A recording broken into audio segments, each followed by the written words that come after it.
Assalamualaikum warahmatullahi wabarakatuh.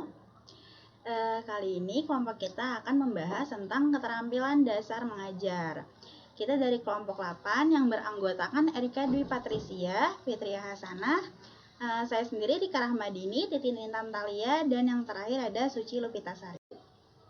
Selanjutnya di sini ada keterampilan dasar mengajar 3. Ada beberapa jenis keterampilan dasar mengajar, yaitu yang pertama ada keterampilan memberi penguatan, yang kedua ada keterampilan membimbing diskusi kelompok kecil, dan yang ketiga keterampilan mengajar kelompok kecil dan perorangan.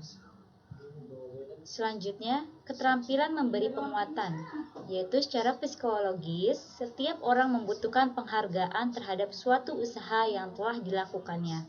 Melalui penghargaan yang diperolehnya, seseorang akan merasakan bahwa hasil perbuatannya dihargai dan menjadi pemacu untuk berusaha meningkatkan prestasi atau berbuat yang lebih baik dalam melaksanakan tugasnya. Contohnya seperti penghargaan terhadap seorang tidak harus dengan materi, akan tetapi bisa dilakukan dalam bentuk lain seperti terima kasih, sikapmu sangat baik, bajumu sangat rapi, dan lain sebagainya.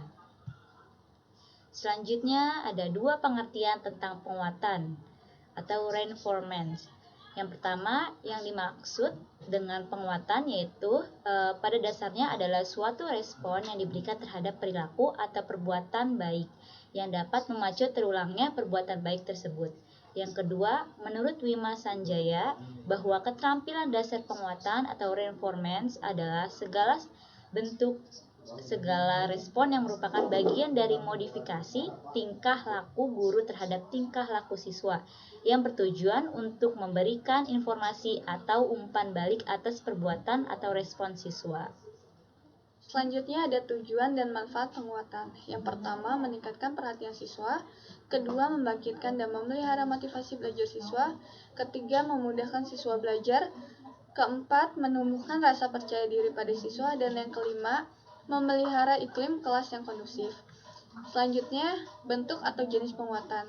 Pada garis besar model penguatan dapat dikelompokkan menjadi dua model, yaitu yang pertama penguatan verbal. Penguatan verbal adalah respon yang diberikan oleh guru terhadap perilaku atau respon siswa. Misal, penguatan verbal dalam bentuk kata seperti kata bagus, baik, luar biasa. Dan dalam bentuk kalimat seperti pekerjaanmu rapi sekali, atau bentuk pujian lainnya. Yang kedua, penguatan nonverbal. Penguatan ini kebalikannya dari penguatan verbal, yaitu respon terhadap perilaku belajar. Respon siswa yang dilakukan dengan kata atau ucapan, melainkan dengan perbuatan, seperti gerakan badan, yaitu dengan senyum atau anggukan kepala. Yang kedua, sentuhan. Ketiga, gerak mendekati. Keempat, kegiatan yang menyenangkan. Dan yang terakhir ada pemberian simbol dan penguatan tak penuh. Prinsip penggunaan penguatan. Penguatan sebagai salah satu bentuk keterampilan dasar mengajar untuk memberikan informasi maupun koreksi terhadap proses belajar. Dalam penerapannya harus diperhatikan beberapa prinsip sebagai berikut. Yang pertama, kehangatan dan keantusiasan. Yang kedua, kebermaknaan.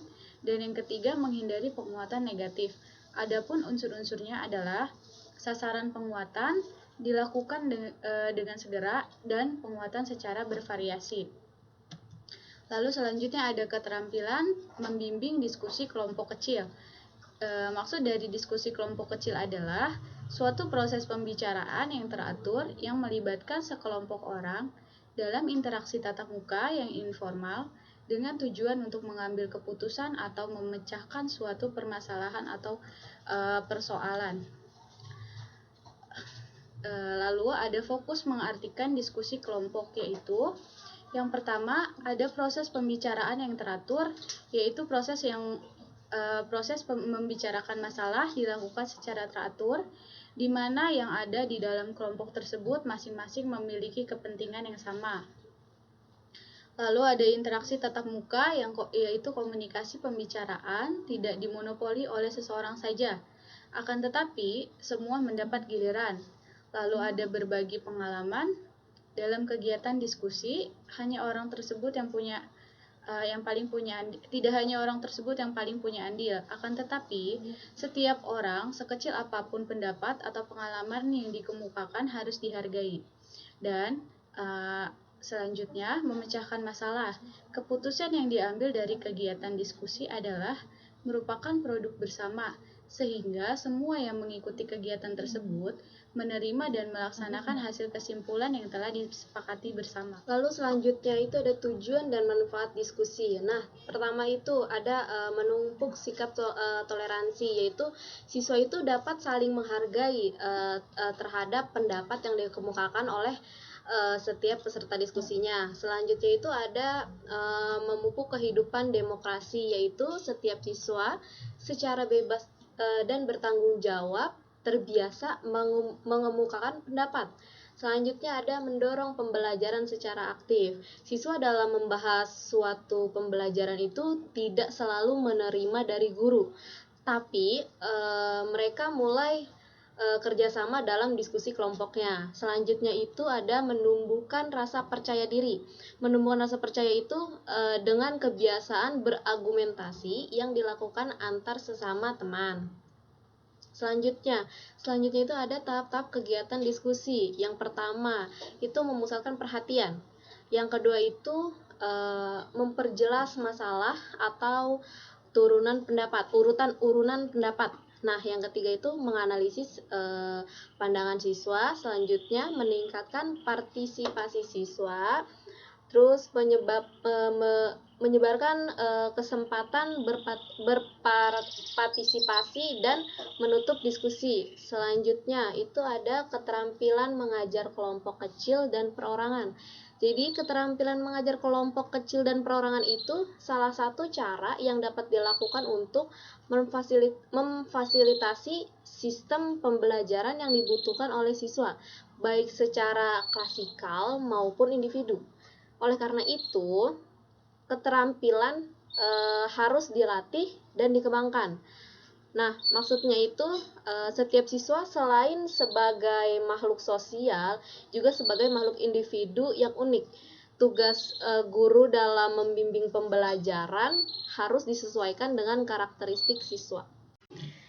Nah, selanjutnya ada karakteristik mengajar kelompok kecil dan perorangan. Secara spesifik, karakteristik model pembelajaran yang dilakukan pada kelompok kecil dan perorangan antara lain ditandai adanya hubungan yang akrab antar personal guru dan siswa. Yang kedua adalah siswa melakukan kegiatan pembelajaran sesuai dengan cara minat dan kecepatan masing-masing. Ketiga, ada guru melakukan bimbingan terhadap siswa. Dan terakhir ada siswa sejak awal pembelajaran dilibatkan. Nah, selanjutnya kita ada keterampilan yang dituntut. Kebiasaan guru mengajar dengan lebih banyak menggunakan pendekatan klasikal. Keterampilan sesuai dengan karakteristik pendekatan kelompok kecil dan perorangan. Adapun beberapa keterampilan yang harus dimiliki guru antara lain ada identifikasi topik pembelajaran, ada perorganisasian, ada memberikan kulminasi, yang keempat ada mengenal secara personal, dan yang terakhir ada mengembangkan bahan belajar mandiri. Sekian presentasi dari kami, semoga ilmunya bermanfaat. Lebih kurangnya mohon maaf. Wassalamualaikum warahmatullahi wabarakatuh. Bye.